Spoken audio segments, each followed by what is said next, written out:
Shabbat Shalom, everybody, and happy Shavuot. This is Rabbi Stephen, Rav Shmuel ben Yehoshua. Yes, Rushby in the house. Hopefully, you're doing well. Hope you're doing good. It looks like this quarantine may be coming to an end soon, and we may start having people come back, and joining us for services pretty soon. And we're looking forward to that. Maybe a little bit at first, and then maybe we'll just kind of, as people feel comfortable, because that's really kind of the key. We don't want to force anything on anybody, and we certainly don't want to put anybody at risk. But at the same time, everybody wants to get out. You're feeling a little anxious, and we want to get together personally again. So. Um, First of all, thank you all for joining us last Saturday. It's amazing how many people join us online on a Saturday. We had thought not to do this at first, and then we thought we'd try it because some people asked. And it seems that more people sometimes are tuning in on a Saturday morning service than they are for Friday. Let's see what happens when we all start getting together and, doing this in person, see if we can get a minion and, go from there.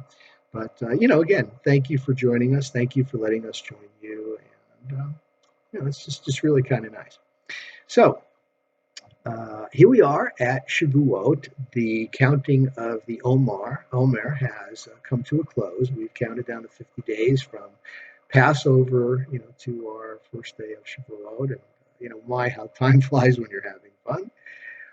And, this is kind of like an age-old tradition. It's not even a tradition. It's a commandment that we follow. The commandment says you will count for yourself. It's the responsibility of every Jew to count down those 49, 50 days to Shavuot, for the Omar. And, in recent times, of course, it's taken on sort of, kind of an austere type of a feeling because we don't have the temple and we're not bringing the Omer, the mincha, the offering to the synagogue anymore. So we just kind of have to, do it vicariously a little bit. So this week's portion, special portion, Shavuot, and it comes from Deuteronomy. This is one of those situations where the holiday falls on Shabbat. So we have a special Torah reading, and like I said, it comes from Deuteronomy. And it talks about a concept that we actually addressed within the last few weeks. And this is that, you will observe the Shabbat for the fields. You let it lay fallow, and you will bring an offering to the temple. But first, it also talks about being generous and charitable, performing mitzvot to your fellow, to your neighbor that's fallen on hard times. So if somebody's having a difficult time, you lend them money, and you do it without any interest. You lend it to a fellow Jew to help them out. That's your charity. And what happens is that if that person cannot pay back the money at the seventh year, the year of the Shemitah, the Sabbath, Shabbaton, and I got to watch it. I always confuse those two words. Shemitah is actually the ritual slaughter, and Shemitah is when we put on the hands on the head for ordination. But it also means that seventh year, where all debts are forgiven. The understanding is that if a person honestly and truly cannot pay back the debt within 7 years, you don't press them. You don't make them pay money that they don't have. So you let them go off, and you let them off the hook, basically.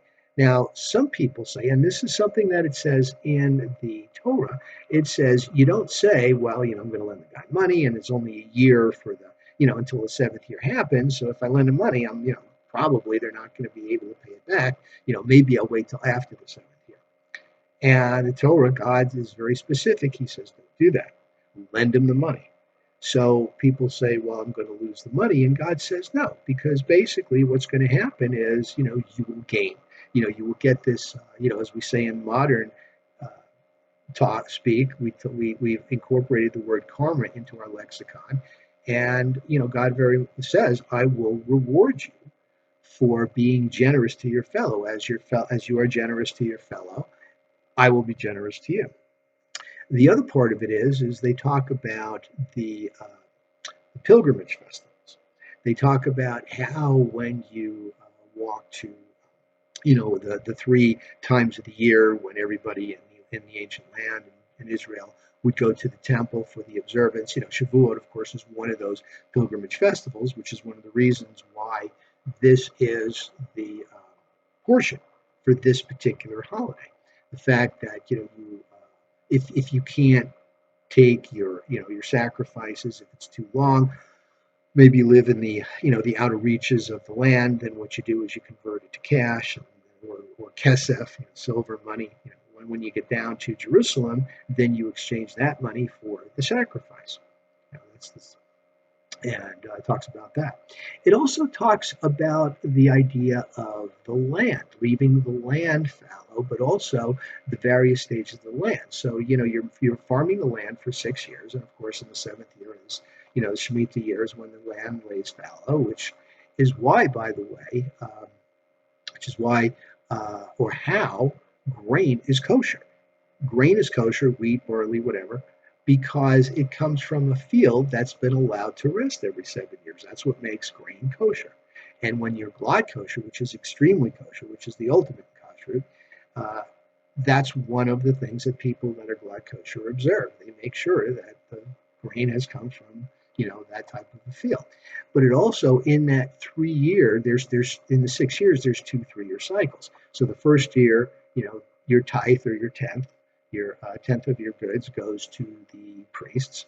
The second year goes to the Levites, and in the third year it goes to help the widow and orphan, and then it starts over again. And then after the second cycle, we've got the seventh year.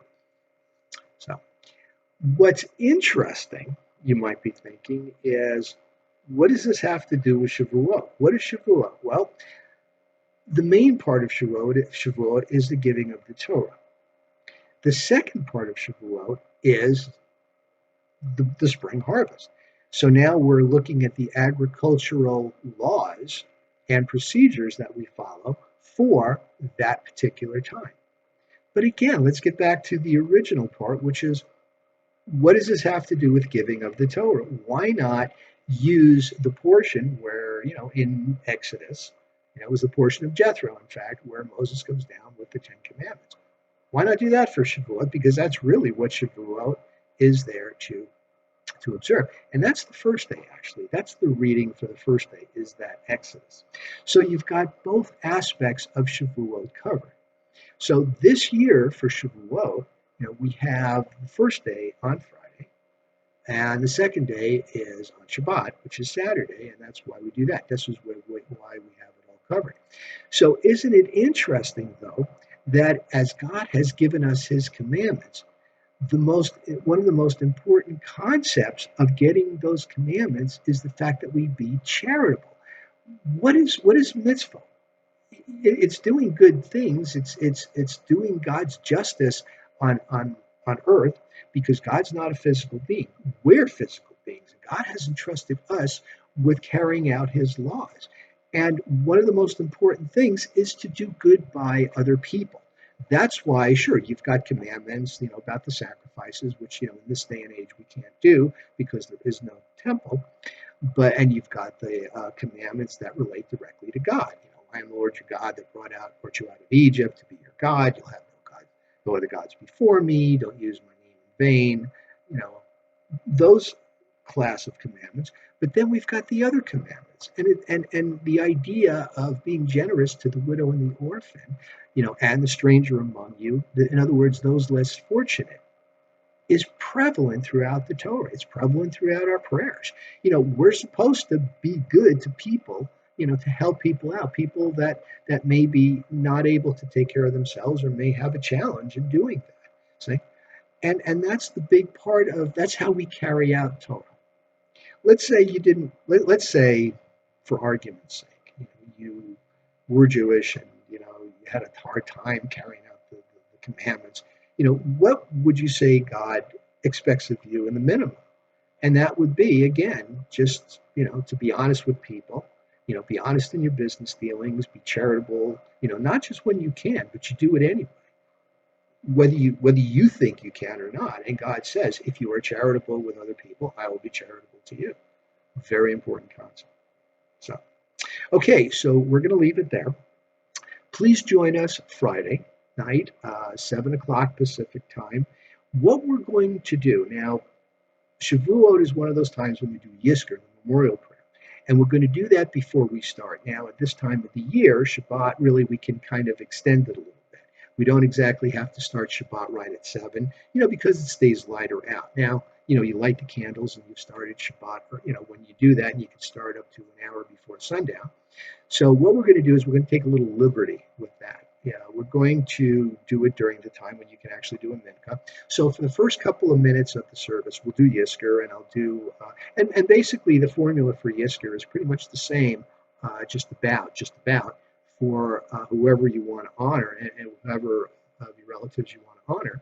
So we'll just do that. We'll leave a blank space. You can insert the names of the people in there. Then we'll do El Balei Rachamim. And then we'll go through on our Shabbat/Shavuot service, which is going to be a little abbreviated because we don't start Kabbalat Shabbat at the beginning. We start it with the Sabbath song. So again, Shabbat Shalom, Chag Sameach. Thank you for tuning in, and I look forward to seeing you soon.